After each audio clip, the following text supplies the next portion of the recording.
जब सीमा जी ने अपनी एक रिलेटिव की बेटी प्रिया को अपने बेटे शुभ के लिए चुना तो वह फूले नहीं समा रही थीं। प्रिया खूबसूरत, स्मार्ट, पढ़ाई में टॉपर थी और वह एक मल्टीनेशनल कंपनी में जॉब कर रही थी। लेकिन शादी के बाद उसने 6 महीने का ब्रेक लिया था। सब रिश्तेदार और परिचित सराहना से भर उठे। वाह, क्या लड़की है, लाखों में एक। शुभ भी मां के चुनाव पर खुश था कि इससे अधिक की कल्पना उसने भी नहीं की थी। धूमधाम के साथ दोनों की शादी हो जाती है। शादी के 15 दिनों बाद सासू मां ने प्रिया की पहली रसोई की रस्म की। सासू मां ने कहा, बहू, कुछ मीठा बनाना है तुम्हें। प्रिया ने पूछा, मम्मी जी, खीर बना दूं? इस पर सासू मां ने कहा, नहीं, हलवा बनाओ। हाँ, प्रिया ने कहा और सासू मां की तरफ सहायता के लिए देखा।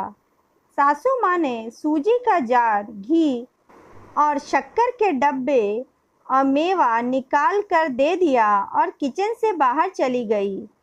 लेकिन प्रिया सोच में थी कि कितना बनाना है, उसने तो पूछा ही नहीं। घर में मेहमान मिलाकर लगभग 10 लोग तो होंगे ही। असमंजस में प्रिया खड़ी ही रह गई। उसे खाना बनाने का बिल्कुल भी अनुभव नहीं था, फिर इतने लोगों के लिए वह भी हलवा।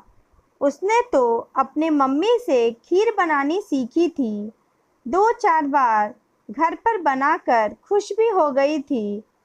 अब क्या करूं? प्रिया परेशान थी।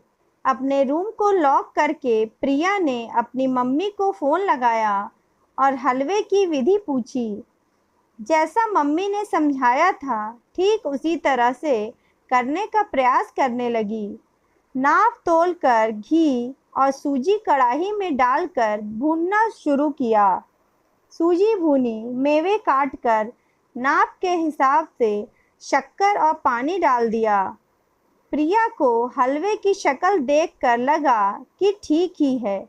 बाउल में डालकर मेवे से सजाकर खाने की टेबल पर ले आई।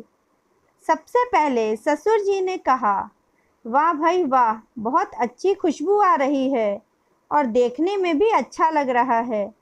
मुझसे तो रुका नहीं जा रहा। ससुर जी ने अपनी प्लेट में हलवा लिया और खाने लगे। प्रिया उनका चेहरा देख रही थी और खुश हो रही थी कि हलवा बहुत अच्छा बना है। खाने के बाद ससुर जी बोले, बेटा, बहुत अच्छा बना है। फिर शगुन का लिफाफा उसकी ओर बढ़ाया और बोला, यह तुम्हारे लिए शगुन। प्रिया ने लिफाफा लिया और उनके पांव छू लिए। घर के अन्य सदस्यों ने भी हलवा खाया और प्रशंसा की। जब सासू माँ ने हलवा चखा और मुंह बनाते हुए बोल उठी, प्रिया, यह कैसा हलवा बनाया है? सूजी जल्दी तेज आंच पर भून दी। क्यों मम्मी जी, ठीक नहीं बना? प्रिया ने सहमते हुए कहा, मुझे कुकिंग ठीक से नहीं आती। सासू माँ बोली, वह तो दिख ही रहा है। प्रिया का मन बुझ गया। उसे समझ नहीं आ रहा था कमी कहाँ रह गई। ससुर जी ने उसके भावों को समझा और बोले, बेटा, ठीक है, थोड़े दिनों में और भी अच्छा बनाना सीख जाओगी। शुभ हलवा खाते हुए बोला, हलवा ठीक है पर माँ जैसा नहीं है। माँ के हाथ का स्वाद तो अलग ही होता है। सुनकर सासू के चेहरे पर गर्व की चमक आ गई थी।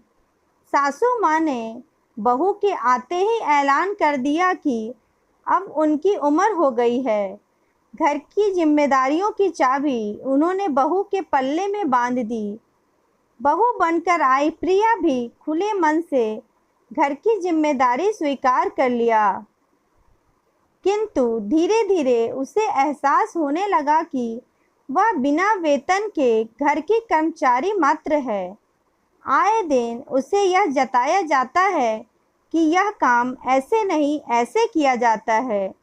रसोई में प्रिया विशेष रूप से जो कुछ बनाती उसी खाने को सासू माँ 2-4 दिनों बाद जब प्रिया किचन में नहीं होती तब बनाती, यह साबित करने के लिए कि प्रिया को खाना बनाना अच्छी तरह नहीं आता। यह 6 महीने का अनुभव प्रिया के लिए आखिरी हो गया। उसने फैसला कर लिया कि वह अपनी नौकरी नहीं छोड़ेगी।